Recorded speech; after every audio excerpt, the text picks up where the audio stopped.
স্বাধীন বাংলাদেশের অভ্যুদয়ের পর বাংলাদেশ জামায়াতে ইসলামী নিষিদ্ধ এবং পরবর্তীতে রাজনীতিতে ফেরা নিয়ে জলঘোলা কম হয়নি।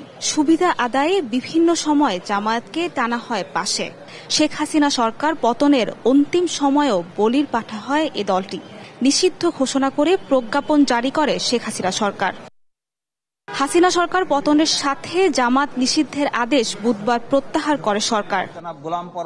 এর ফলে রাজনীতিতে অংশ নিতে আর কোনো আইনি বাধা থাকছে না বলে জানিয়েছেন জামায়াতের আইনজীবী শিশির মনির। জামায়াতে ইসলামী সেক্রেটারি জেনারেলের স্বাক্ষরিত একটি দরখাস্ত দায়ের করে পুনর্বিবেচনার জন্য।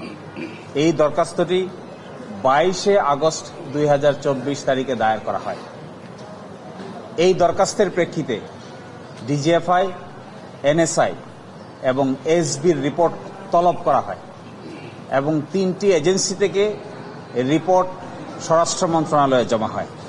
এই 3টি এজেন্সি জামায়াত শিবির সন্ত্রাসী কর্মকাণ্ডের সঙ্গে জড়িত মর্মে যে অভিযোগ করা হয়েছিল, এই মর্মে তদন্ত সাপেক্ষে কোনো সত্যতা খুঁজে পায়নি। তিনি বলেন যে অভিযোগে বাংলাদেশ জামায়াতে ইসলামী ও ইসলামী ছাত্র শিবির নিষিদ্ধ করা হয়েছিল সেটি ভিত্তিহীন। সিনিয়র সেক্রেটারির নেতৃত্বে 3 সদস্য বিশিষ্ট একটি রিভিউ প্যানেল গঠন করা হয়। আইন অনুযায়ী 19 নম্বর ধারার রিকোয়ারমেন্ট মোতাবেক এই রিভিউ প্যানেল গঠন করা হয়। এই রিভিউ প্যানেলে বিষয়টি পুঙ্খানুপুঙ্খভাবে আলোচনা হয় এবং তারাও অতীতের এই অভিযোগের সমর্থনে কোনো তথ্য প্রমাণ খুঁজে পাননি। এরই প্রেক্ষিতে এই বিষয়টি মাননীয় স্বরাষ্ট্র উপদেষ্টার কাছে উপস্থাপন করা হয়। ওনার সই স্বাক্ষরের পরে মাননীয় প্রধান উপদেষ্টা, তার সই স্বাক্ষরের পরে মাননীয় আইন উপদেষ্টার সকল প্রক্রিয়া সম্পন্ন হয়ে এই বিষয়টি সিদ্ধান্ত গৃহীত হয় যে অতীতে যে প্রজ্ঞাপনটি জারি করা হয়েছিল এই প্রজ্ঞাপনটিকে বাতিল ঘোষণা করা হয়।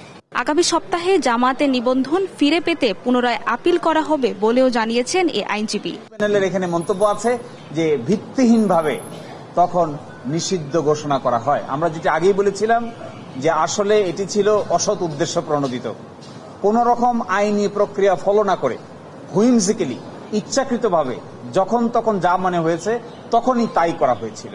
এই বিবেচনায় এই আদেশ আর টিকতে পারে না। সেই জন্যই আমাদের প্রথম পদক্ষেপ হবে নিষিদ্ধের আদেশ বাতিল করা। নিষিদ্ধের আদেশ বাতিল হয়েছে, পরবর্তী পদক্ষেপ হবে আপিল বিভাগে আমাদের আগের মামলাটি পুনরায় শুনানির জন্য দরখাস্ত দায়ের করা এবং সেই আপিল শুনানি করে ন্যায় বিচারের স্বার্থে আমাদের পরবর্তী পদক্ষেপ গ্রহণ করা।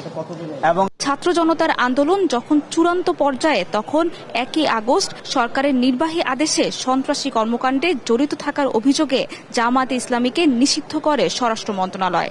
পরে 22 আগস্ট তা পুনর্বিবেচনার আবেদন করে জামাত। এবং রিভিউ। সাব্বিরা মজুমদার, দেশ টিভি, ঢাকা।